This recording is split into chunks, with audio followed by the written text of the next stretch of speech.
never give up. I never give up. I never give up. Turn around. Welcome back to my Steps to Sobriety, my show on YouTube and as a podcast with me, your host, Stephan.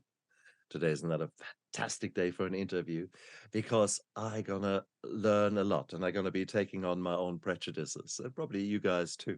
Because when do you get a chance to talk to a stripper? Huh?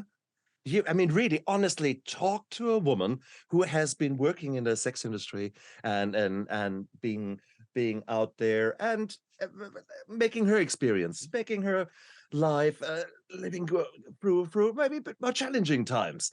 When do we honestly talk about sex? When do we honestly talk about maybe the things that we are not so proud of? Today, I have got the honor and the privilege of doing exactly that, to actually explore the life that Hannah has lived and her amazing transformation and all the great shit she's doing now to help others live the life full of intention and full of continuous action in the right direction. I can't wait to talk. So Hannah, welcome to my show. Thank you. I'm looking forward to this conversation. It is so beautiful because sex is, regardless where you are, it is kept under the carpet. It's kept in the bedroom, unless, of course, the alcohol and the money comes out, and then no holds barred.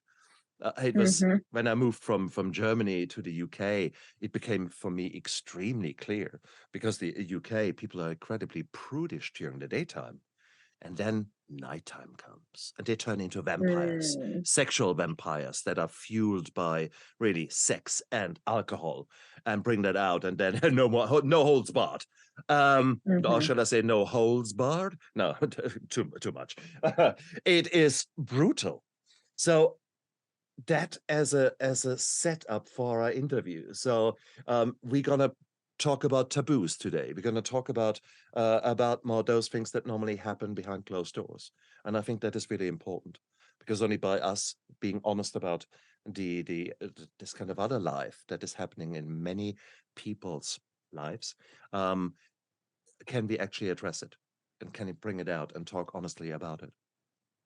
Hannah, thank you so much for being so open and transparent. Tell me, how did your life start out? You didn't wake up one day when you were 8 and say, "Hey, mommy, I know what I'm going to be. I'm going to be a stripper. Hey, I do that every day. I take my jimmies off and put my jimmies back on." No. How did you end up in the sex industry? Yeah, so I'm glad you phrased it that way right now because that is the stigma. That's the understood what people how people understand it is what I meant. That's how people typically think about it. It's like this experience that comes from a major desperation or a need or something that the woman is like in such a tough position that she has to enter that type of industry. And while I absolutely can see that as true in hindsight, that wasn't the case for me. I was literally 12 years old telling my dad, I want to be a stripper when I turn 18. And so it was that for me. And I think... May I ask, were you born into a family of strippers, or is there not a at all. background? No. Oh, right, okay. No, not at all. But I'm not saying I promote that whatsoever, but that was my my thought process, even that young. And I think that just speaks volumes to the culture that I grew up in. Just, in the States, at least, it's very patriarchal. Women are seen as commodities in a number of ways. You drive down the freeway, you see not naked, but lingerie covered women on billboards selling alcohol or selling perfume or whatever. It's promoted in a number of directions that it's okay to sell yourself in that way, to be promoted. And you are the best. You are the one that is like more valuable if somebody wants to buy you, in a sense. And so I thought that was power. I thought that was empowerment. And at that age, 12, 13, I had already started getting attention from men, from boys, not men at that time, but boys. And I started to see, this is an angle. This is a thing that is working for me. I could make money doing this. And so I just had the idea. I would say things like that here and there to my dad, and he would shut it down immediately and be like, shut the fuck up. Like, stop saying stuff like that. And just tell me, like, shut it down. But long story short, at 16 years old, that was the very first time I stepped into the industry, actually. And I met a person online. It was a stranger. I'd never met him before. It was after a very, very short messaging interaction. I was seeking this out. I met him in the middle of the night. I still can't even believe that this is what I did. Like, in hindsight, it's like, where did I get the balls to do this? I met this man in the middle of the night. We ended up having sex for money. It was not my first time. I didn't lose my virginity this way. So I was already kind of promiscuous at that time. And I had sex with him for money. I needed it for a school trip. And I just had this bright idea that that would be a good way to do it. I got the money. And then there was this like split reaction inside of me. Because on one hand, I was like, wow, did I just figure something out? I have this money now that I didn't have 30 minutes ago. This is crazy. And then on the other hand, there was definitely a lot of trauma and anxiety and negative impact playing out that I had no idea how to name or process at the time. Like having nightmares, feeling really anxious about what did I just do? Nobody can know about this, the shame, that type of thing. And I stayed in the industry for the next 8 years or so. And that started about a year after that first experience with stripping. I was in the club and that type of environment for 3-ish years, 4 years, until it transitioned basically to full-time escorting with private clients, like outside of the strip club, and sugar baby, sugar daddy type of dynamics. And after a certain amount of time, that served to be really, really, really challenging to do on at the same time as maintaining the romantic relationships that I wanted to have in my personal life. And so, as you can imagine, there's some conflict of interest there.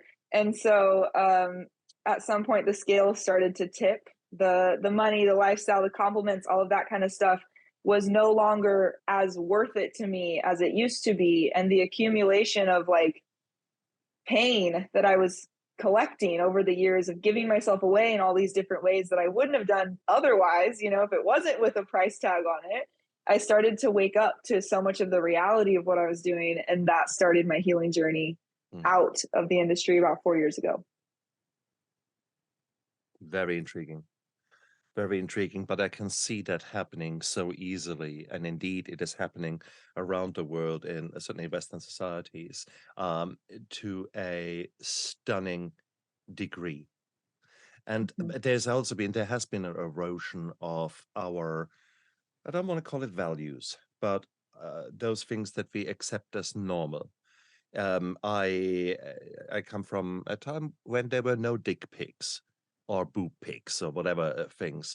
Whilst when my sons now, when they were at high school, I would say 80% of the boys and girls were sending these kind of pictures, naked pictures around as like a sales catalog. And you just think, Right. that's bizarre. And that is not prostitution, that is not escort service, that's not sex industry, that's just normal. So therefore, there has been a slide in our society towards more sex. Well, is it even sex? What is it? What is happening to us? So it's not just you. It is a far bigger thing. Have you got any clue? Have you got any thoughts on that? Yeah. So, I mean, sometimes these words sound a little bit prudish, and that's definitely not how I mean it. But truly, I think it's a collective, and not just here, but like the world collectively, in so many more modern societies, a disconnect from the true like sacredness of our sexuality. It's something that is just blasé. It's just, yeah, I can just give this here, I can give that there, and it's not a big deal. Like, what do you mean you saw my tits? Who cares? It's this thing that has like it's lost its meaning. It's lost its I can't think of the right word. I'm picturing like exclusivity, royalty, that type of vibe. Like it's lost its sacredness, really. And so in this hookup culture that we can just swipe left, swipe right on Tinder and have a date tonight, and I can go out to the bar and I can have sex with someone tomorrow, and like it's so accessible. And I think that paired with the collective wounding around self-worth and not being taught and empowered to value yourself in certain ways, we end up just playing into these quick instant gratification type of pleasures, just like with drinking, with drugs, with binge eating, with whatever. And we lump sex and our sexuality into that category as well now. Beautifully said. Beautifully said. And Yeah. I believe 100% I'm with you there. My goodness. I certainly know from my journey that there was a lot of hiding involved. And you were already talking about this dichotomy of feelings there. On the one hand, hey, cool, I just made money. And then on the other side, oh my God, guilt, shame, my God. What was the attitude of your parents towards sexuality? Were they more sort of free love hippie culture, or more proper, proper, you marry first and then have sex? What was the Yeah. upbringing? I would say neither of those two, somewhere in the middle, maybe. My parents separated when I was about 5 years old, and then I was with my dad solely until I was mid-teens when I moved in with my mom by choice at that time. And so most of my memory and stuff is from being raised with my dad in his household. So he was always very clear that, like, I should not go out and have sex with a bunch of people, but there was never like a sit down talk other than this one conversation that stands out very, very much. Yeah. At 9 years old. I was 9 years old, and I remember him telling me, and in hindsight, I can see his motivation was to warn me of maybe ulterior motives or things that men do that, ulterior motives and ways that women can be taken advantage of, etc. He told me women will give sex for love and men will fake love for sex. Oh, I don't nice. believe that that's a true blanket statement. Like, I'm not shaming men and women for their actions, but he told me that young. And so it planted this seed that, like, oh, and this was absolutely backfired. This was not his intention, but it planted this seed that, like, oh, if that's true, then if I can give my body away in some way, if I can make a guy feel desired, feel wanted, have this outlet, then maybe that's what will get him to claim me. That's what will get him to choose me, to want me to be his partner, to want me to love him, etc. And so there was this very unhealthy, dysfunctional relationship in my mind from very, very young, that men and women have this sort of transactional exchange around sex and romance and everything that goes with it. And then in my later high school years with my mom, living in that household with her, she wasn't ever explicit or outward about what she was doing, but there would be times, she was very, very low income at this time, and she would say, I would need money for school for XYZ, and she'd say, okay, I don't have it, I'll go get it. She would leave, she would come back and have money. And so, putting two and two together, I wasn't stupid. I understood there was something happening there. And so that definitely I would say, modeled some of what was possible, I guess you could say, at that time. Not in any positive way, but it planted the seeds, and I was like, oh, I could do that.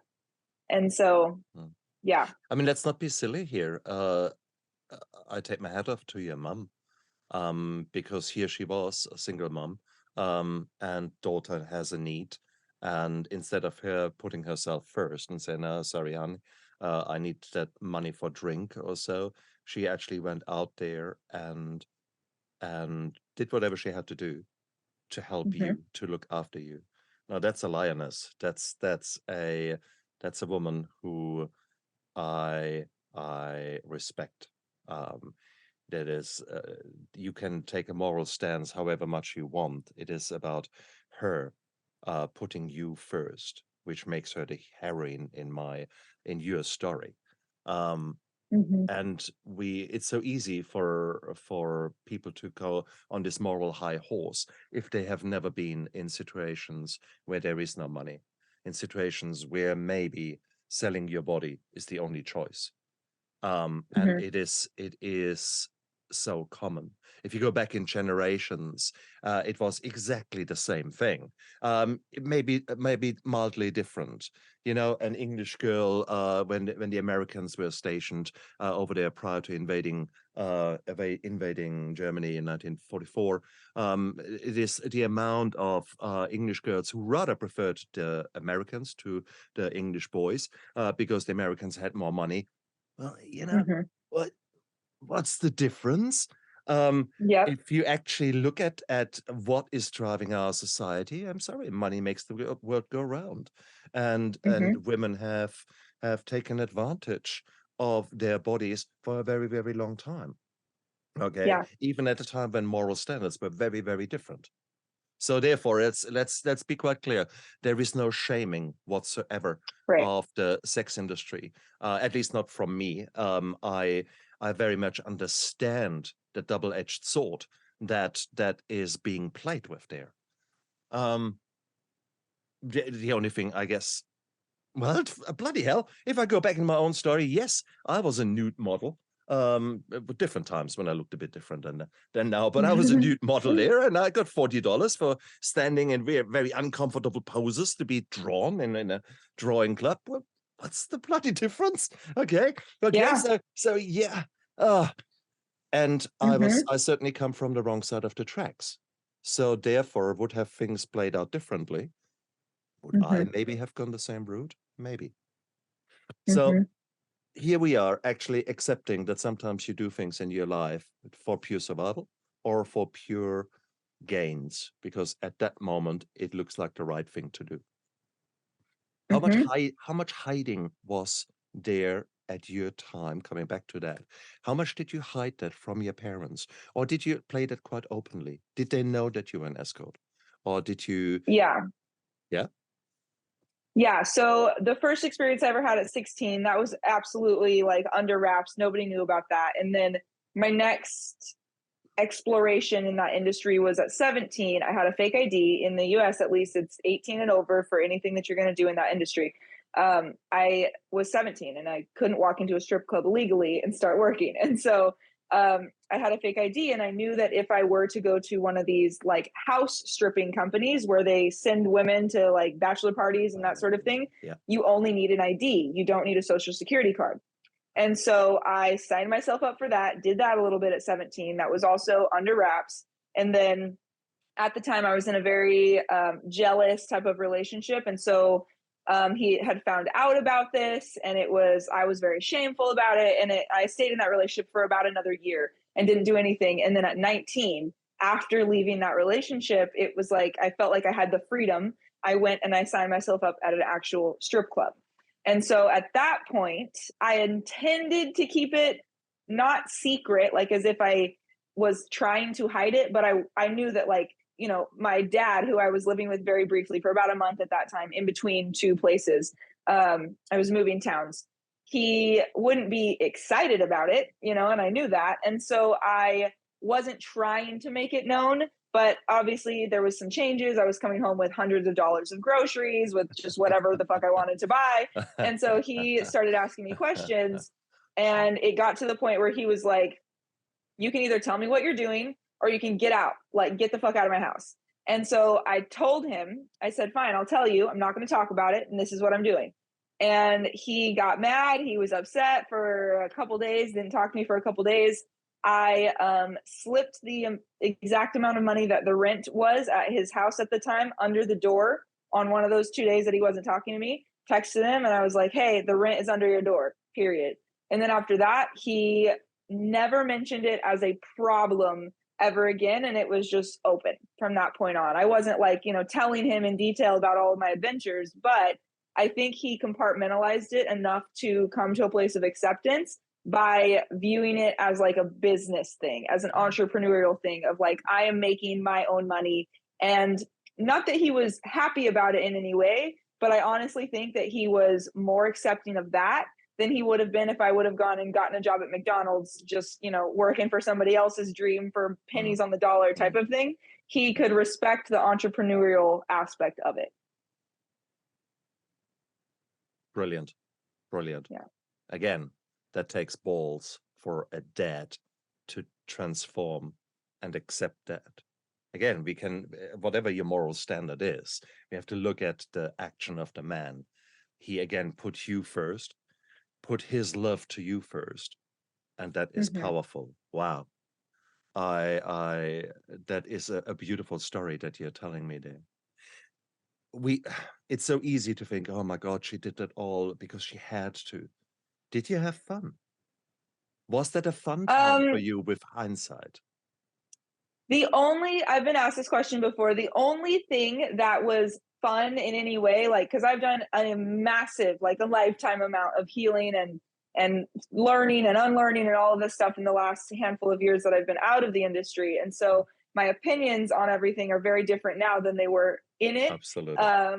But in hindsight, looking from where I am now, the things that were fun, the only things that were ever fun was being on the actual stage at the strip club, not the interactions with the clients or like the dances or whatever, but being on the actual stage. It was this very like Beyonce moment kind of feeling thing, like this performance outlet. Yeah. And then, and that was always a part of my like growing up. Like I was a cheerleader. I did different things with like solos on choir and theater, that sort of stuff. So I enjoyed the performance outlet. And then I enjoyed the built-in workout of it. Like you're walking around dancing, listening to music all day long, and giving a 30-minute lap dance is like being in a wall sit for half an hour, And so I was super fucking fit during that time of my life, and that was a perk. But other than Exactly. that, nothing to do with client interactions, nothing to do with any Uh, experiences that was ever like yeah, fun or something that I would want to do again. that's very cool. May I ask directly, Mhm. when in your paid work, did you ever have an orgasm yourself? So how did your body Um, respond? Leave alone here, forget that for a moment. How did your body respond? no, so I actually would intentionally make that not be the case, because for me I've also been asked the question of like, did I ever fall in love with one of these guys or something Mm, like that? yeah. And that is so far from the way that I experience the industry, like and that was intentional. For me it was always 110% transactional. It was business. I was there for money. I was Mm, doing whatever I was doing in that moment for the money that I was going to walk out the door with at the end. mm. And so it was very compartmentalized in my head, and that's what I stayed focused on the entire time. Nice. And Yeah. having a little bit of understanding at that time, now that's what I do. But at that time, I had a little bit of understanding about just like the the hormones and the chemicals and the way that we bond and all of that type of stuff. And I know that chemically, when a woman has an orgasm, when anybody has an orgasm on the energetic side of things as well, we become energetically, chemically, hormonally more connected to that thing in front of us. Mm, This is one of the reasons porn addiction is a thing, because we're literally becoming bonded to that stimulus. And so mm.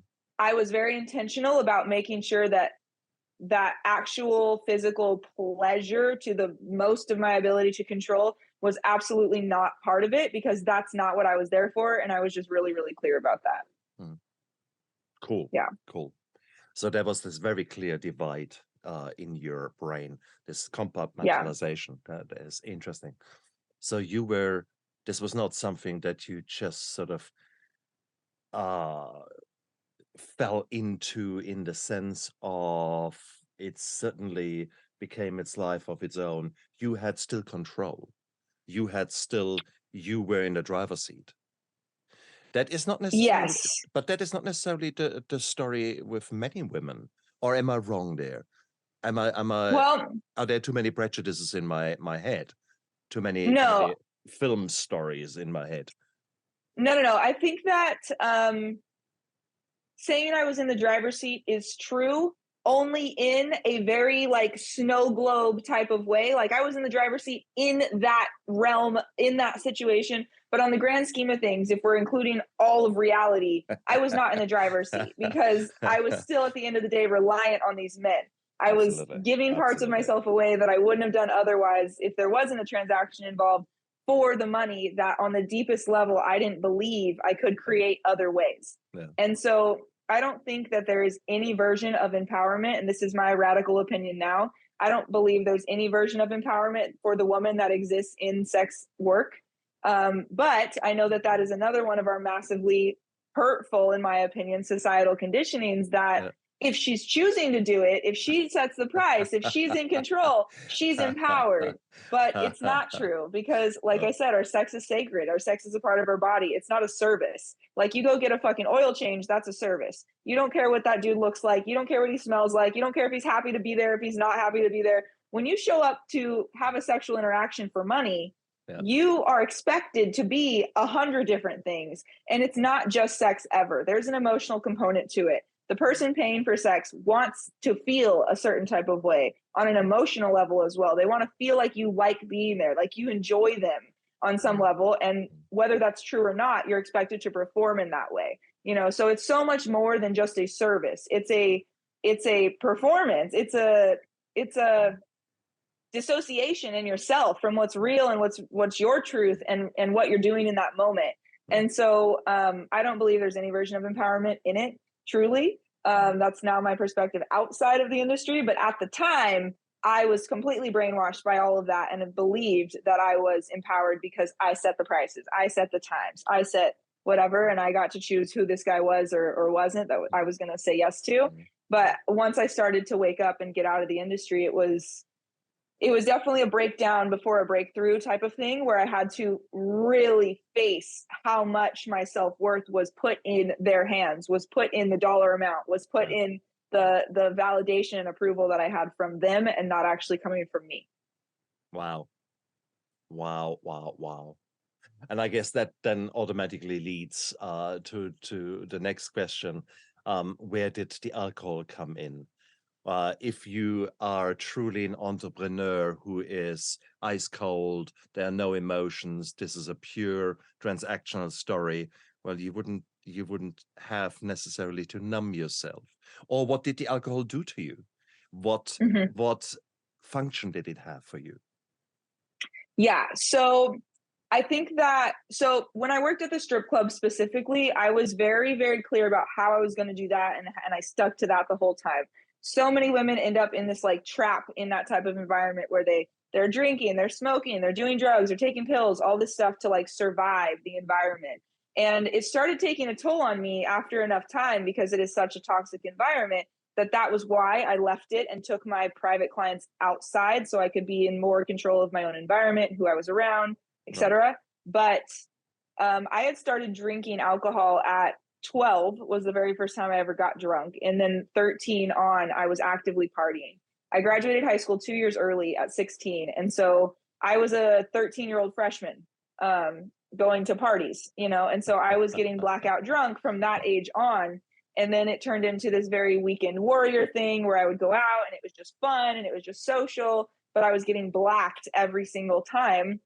And then once I was not drinking during the daytime when I was at the strip club, but I would go out at night every single night with my friends once I was back home and party and escape myself that way. Right. And so with the clarity I had about how I wanted to do it, with the compartmentalization and the dissociation and all of that, you said that means maybe I didn't need the alcohol to numb, but I absolutely did, because that's not how we function as humans. You know, that's not how we're designed to function. That's how I was forcing myself to function so that I could justify what I was doing and do it the way I thought I wanted to at the time. And so when a sugar daddy wanted to fly me to Vegas and pay me for the weekend and whatever, it was a glamorized version of escapism the entire time. I was drinking and smoking, and they thought I was so cool because I would roll a joint, you know. So it was like it was fantasized and fetishized, but it was 100% self-abuse the entire time. And by the time I stepped out of the industry completely,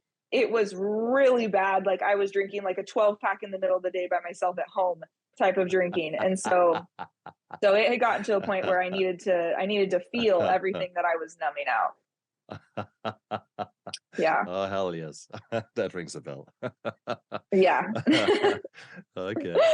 It was rough. But, exactly. So, I mean, often enough, you know, months and years before you change comes, that you're sick and tired of being sick and tired. Let's call it what it is. Right. What helped you, or what was the catalyst? What changed you? Honestly, it was my very toxic relationship at that time. The last relationship I was in before I left the industry, like personal relationship before I left the industry. he was constantly disapproving of me. Naturally, there was a lot of conflict around what I was doing. He wanted me to stop. He wanted me to get a regular job, all that type of stuff. And I started to have more awareness about what was happening, started learning more, reading more, all this stuff. And I started to wake up to the reality that I was a match for this person in my romantic life because he was disapproving of me. And deep down, I was disapproving of me. And so then it was this whole like heartbreak, everything came to the surface, and I was able to feel it all, break down before the breakthrough for sure. And then the relationship crumbled. I stepped out of the industry, and it was really like a phoenix from the ashes type of thing from there. Oh, wow. Oh, wow. I can see that coming. And of course, that is the moment of truth. That is when you really look in the mirror and you actually begin to see the reality. And often enough, the pendulum then swings completely the other way around. And you think, oh my God. There are several things happen at the same time. First of all, the money dries up because you're used to a certain lifestyle. You're just going out there, oh, that makeup looks good. What, $200 for the lipstick? Yeah, sure. Give me two. And suddenly, shit, no more money. What? How did you go about that? You can't go on the dole and say, I'm sorry, I'm a stripper, but I don't want any more. How did that work? Yeah. So that was a big part of my healing process. Disentangling my self-worth and the ability I had to charge X amount of dollars for an hour of my body with a dude that I didn't want to sleep with anyways, but like I was able to do it because of the dollar amount.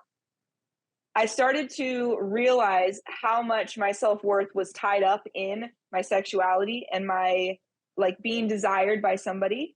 And I had always been very entrepreneurial. I was raised that way. I always knew I would do something on my own, but I didn't have any clarity of what it was, partially because I was so distracted in this industry and in this lifestyle that I started to like frantically look for what is the next thing? What am I going to do? What can I start? What kind of business can I start? And I knew I had a massively unique understanding of why these men, 40s, 50s, 60s, most of them either married or divorced or both, were coming to me and paying me this money. I realized, oh, that's a light bulb. I have an understanding of why their relationships are failing, of why they are so unhappy, of why those needs aren't being met, and why they're paying me in the first place. And then I started that was kind of the bridge. The very first like avatar person that I started coaching in my business many years ago was divorced men over 40 who realized that they didn't have time on their side anymore. They wanted to get things right without repeating the pains of the past. And I was able to help them do that. And so the slow buildup of learning and allowing myself to charge money for those types of services that were immensely more valuable than anything my pussy could do in an hour, you know, like the challenge of being able to charge hundreds or thousands or whatever dollars for something that my mind, my soul, my emotional investment in this person could give them to change their life. That was a really slow climb because I had to do a lot of work to disentangle my identity from my sexuality being the thing that was the most valuable about me. Isn't it? And that's so bizarre. You can easily put a money value, a monetary value on sex, but to actually when you give something actually far more valuable and far more life-sustaining, you think, oh my God, I'm not worth it. I mean, there must have been a huge imposter syndrome going on in you there. How did you deal with that? I mean, because here you're I stopped drinking. Oh yeah, okay. Very, very good important point. So how did that actually go? How did it go? You can't just go from I don't know, 20, 30, 50 units a day, and that's your breakfast, to zero. Did you go into withdrawals? Yeah. Did you have a hard time?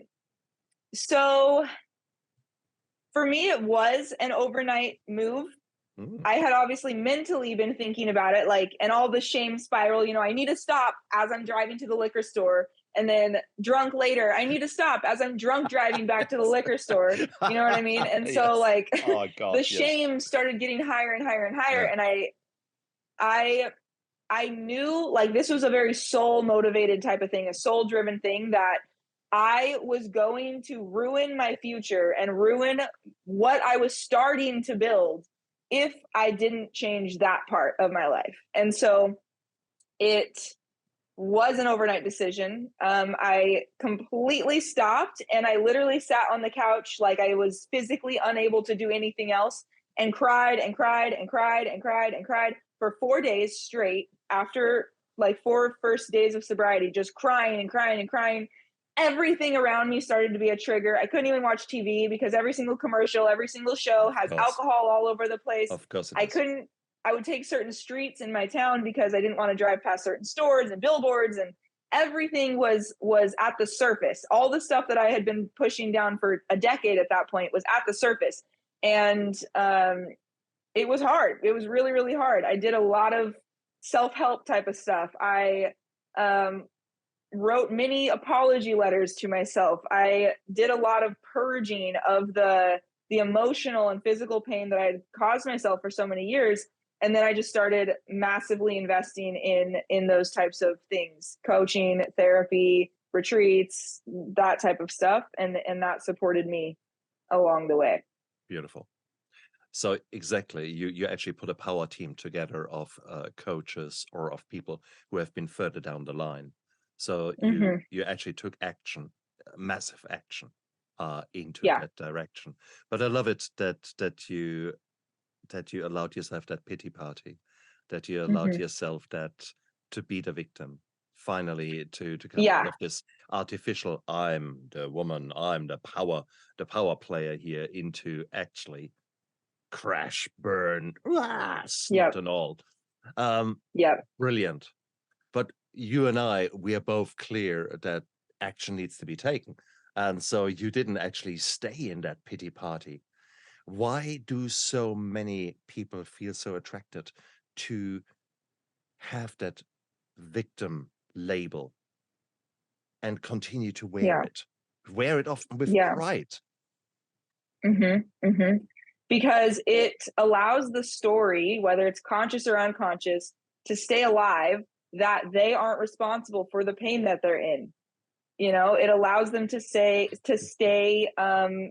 guilt free. It allows them to stay scot free with taking the actual responsibility of being the one in charge of whether their life fucking sucks or whether it's amazing. And that can be a really empowering thing when you take it into your own hands, but it's also really disempowering and confronting feeling when you look around and it's like, oh shit, my life is horrible and I'm the one responsible. Is that what you're telling me? And so it's hard to get over that initial acceptance. Yeah. And you know, I don't think that people aren't victims. I believe people are victims of all kinds of different circumstances all the time. But it's a matter of if you choose to stay in that in your mind. Are you having a victim mindset about how you're addressing it? Or are you able to claim some of your own power and become the creator of your own life? Whether you're crying while you do it or not, like, are you willing to move forward? Or do you want to just keep circling and circling and circling because there's no forward motion when you're not the one in charge? Exactly. Victim to survivor is the first transformation, and then survivor to thriver. And that's the second transformation that is waiting to happen.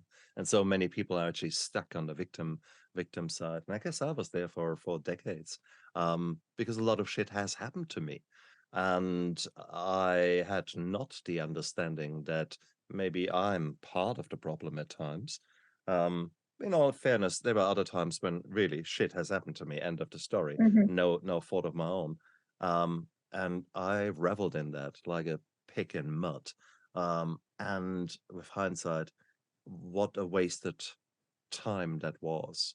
But it took a breakdown. It took really the low of the low for me to recognize that and to hear your story, where essentially there was not I mean, there could have been far lower lows than what you have experienced. I'm so pleased that never was the case. There was never in your story was a pimp. There was never someone who maybe brutally took control of you. So this is beautiful, and that for sure is not true for many other women who have ended up in the sex industry. Yeah, absolutely. And this is a statistic that like blows people's minds when I say it. It doesn't blow my mind because I saw the reality all around me, and I absolutely agree with you and recognize and have recognized since I was in the industry, even and after, that my experience of it was like in the top whatever percent. It is not the norm for somebody to just have this luxurious whatever and not be physically abused or mentally abused or have somebody that's almost in control of it.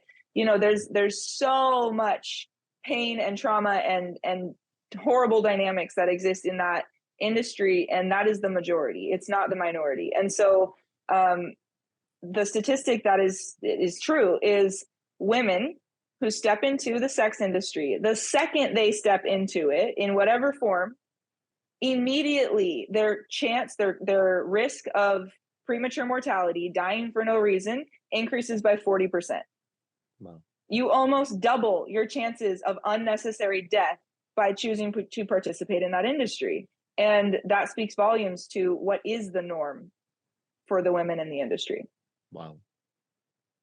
I was not aware of this statistic, but again, it doesn't surprise me. It is, oh, wow. Okay.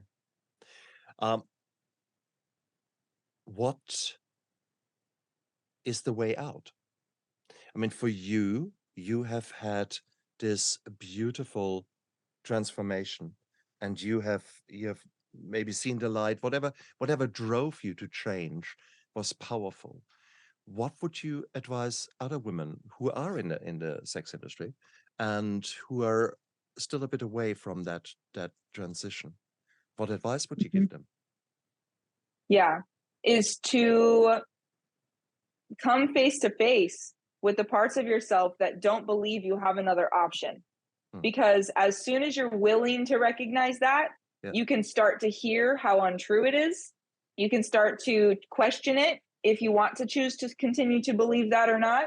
And it starts to open the doors to other things. Like I could literally go knock doors and ask people if I could paint the house number on their curb for $15 all day long for 6 days a week and probably make $100,000 in a year. I could probably do that. But when you are so conditioned through society, through your upbringing, through trauma, through whatever, to see that your body is the most valuable part of you, which is not true, then it becomes like those other ideas just don't even have access to your mind, because it's such a quick entry into, oh, I can just do this for money. Oh, I won't do this for very long. And then you're at the strip club 10 years later, And so it's like allowing yourself to think bigger than just what you have become comfortable with, of what is possible for you. What if you did use your skill sets in a way that is, more than just your body and what your body has to offer somebody? Wow. Beautifully said.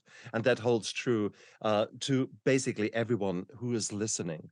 There are so many opportunities out there. There is so many possibilities are out there. My goodness. But you don't see it if you don't ask the right questions. It is, why me? Why me? Well, guess what? Your brain comes up with a lot of reasons why you. And so maybe begin to dream of different questions. How can I? And ask your brain a different question. It will always come up with an answer. It will always tell you. And whatever you say, if you say, why me? It will tell you 20 reasons. If you say, how can I make money in another way? It will come up with reasons. And it's just the way that you phrase those questions can be more powerful or less powerful, but play around with it. And that is in your own mind. That's the freedom of choice that you have got. And you guys have already taken the action, because you've started listening to our interview here. The sheer fact that you're listening to here right now, you took action. You where you changed your future. You changed already the outcome. So just imagine what was to happen if you now add another choice to that, and another choice. Some of these choices might not be so right. Okay, we don't get it right all the time. But imagine, just imagine. And that is where the power is. Yeah. That's where you are. Hannah, you turned around, and you turned around by one decision at a time. The first one was to stop drinking. So, and Mhm. to allow yourself to feel. I think that is the Mhm. key other thing. We are running away from our feelings. I certainly did, for crying out loud. I was a retard at 46 when it came to my emotions. They were complete waves of neurochemicals that completely had me under control. I didn't even know what they were. And that was the hardest for me to deal with this anger. How does anger feel? How does sadness feel? How does happiness feel? How does joy, Mhm. frustration, etc., without numbing it immediately or running away into whatever, Yeah. work or sex or porn or whatever. So Mhm. that is what you're doing, and that is, Hannah, that is where you are nowadays, helping others to actually explore those avenues. And Yeah. you are constantly changing. You are becoming a better version of yourself every day. What are sort of the valuable lessons or the valuable steps you have taken recently? Give us some examples where you said, "Wow, I did that. That was really cool." And what makes you learn? So just give our audience a bit more examples. What is possible out there? Yeah, so I think one of the biggest things that allowed me to start shifting is the realization and embracing, and like no matter how much you have to remind yourself of it, if it's 150 times a day, remind yourself of it again and again and again and again, that you are not your past. Yes, we all have a past, and it's like Yes, there's a balance of both. Our yes, past contributes to who we become because it shapes us, it affects us, it impacts yes. us, and it doesn't define you unless you allow yourself to be defined by it. Yeah. And so it's like if you grew up in a family of lawyers, you might think that it's totally possible for you to be a lawyer. If you grew up in a family of janitors, you might think that being a lawyer is like completely out of range for you, but it's not. You know, Uh-huh. it's truly, it comes down to what were you taught versus what do you actually want to believe now, and Yeah. then doing the inner work to bridge that gap so that you can be the creator of your life in your power, and Yeah. knowing that you can trust yourself to do that. And so for me, one example that's coming to mind of just like the way that my life has changed in the last year alone. Um, I was born and raised in California. I moved around a couple different cities and locations in the state, but that's where I was from. And I had a super strong Cali girl identity that like, I'll die in California. I'm never going to leave. This is the best place. I have no reason to leave, whatever. And so I had an identity crisis when it came time 2 years ago. I met the man that I'm with now. He is from New York. We met online. He's from New York. I'm from California, opposite sides of the country. And we wanted to move in together after enough time of going back and forth and doing the long distance thing. And we somehow decided on the center of America. And so that entailed a cross country road trip with me and all of my pets and all of my animals and selling all my stuff. And I did not anticipate how hard it was going to be to let go of so much history, so much of my identity that was wrapped up in where I'm from, being so close to my family, knowing where I'm at, knowing how to drive the streets, all that kind of stuff. And so it was this major, like, jumping into the unknown type of feeling. And it was literally unknown, but on the emotional level, it was very triggering. It was very scary of like, what am I doing? Is this the right decision? I shouldn't do this. I don't know what people are like there. And it was just this whole identity crisis. And so allowing myself to keep going, even when I was crying, driving across the country at times, half the time I'm singing and dancing. It was an amazing thing. Wow, this new horizon's coming. How great. And then the other half the time I'm like crying. Oh, this is the wrong choice. And so it's like just Excellent. allowing yourself to feel whatever needs to be felt at the moment, and realize that those emotional waves are not the capital T truth. They are your experience of what you're going through in that moment, but they're not the thing that you need to make your decisions on. When you are connected into that deeper part of yourself, that intuition that's excited about the change, that does want to try for that big giant dream, that big goal, whatever it is. So it's like just believing that when you jump, the net will appear, and you can continue to put one foot in front of the other, even if it's something that you've never seen as possible before. That's how beautiful you said. It is. I could not agree more. And they're often so. There's so much to be gained, even if it is just tuition fees in your life that you pay, because not everything that you attempt will work out. But you will always become a stronger person, a different person, a more mature person, through whatever happens as a result of you taking action. And sometimes you win and sometimes you learn. And I don't know, the last 2, 3 years, unfortunately, I learned a lot. So, my goodness, but I take action. I'll continuously every day take action. And for that, I'm proud. I live intentionally. And that is a big, big change from my past. And I love it the way you say it. I mean, we have got exactly the same motto: the past does not equal the future. And I think that is so important. You are the epitome. You are the classic example of that. You're going out there, you're kicking ass, you are helping others to transform. And what a beautiful, beautiful change that is. If you think back even 2, 3 years now, you are growing, you're becoming stronger. I can't wait to get you back in 2, 3 years' time, or even a year's time, because there will be a very different Hannah sitting there. Hannah with, I don't know, a sword in her hand, being ready to take on the world. I don't know. I don't know. Yeah. You are Yep. ready. You are Yep. changing, and it is beautiful. It is, man, this is the world is a heap of shit at the moment. Let's accept it for what it is. There are many challenges that we have got, but we have got the power of choice. We've got the power, our energy. We can use this energy for good, or you can use the energy to play Candy Crush, or maybe, it is completely up to you what you want to do. Hannah, you are an amazing woman. And wow, thank you for your transparency, for your authenticity, for your integrity. Wow, all these beautiful words, they actually mean something in your life. And I'm honored that you came onto my show today.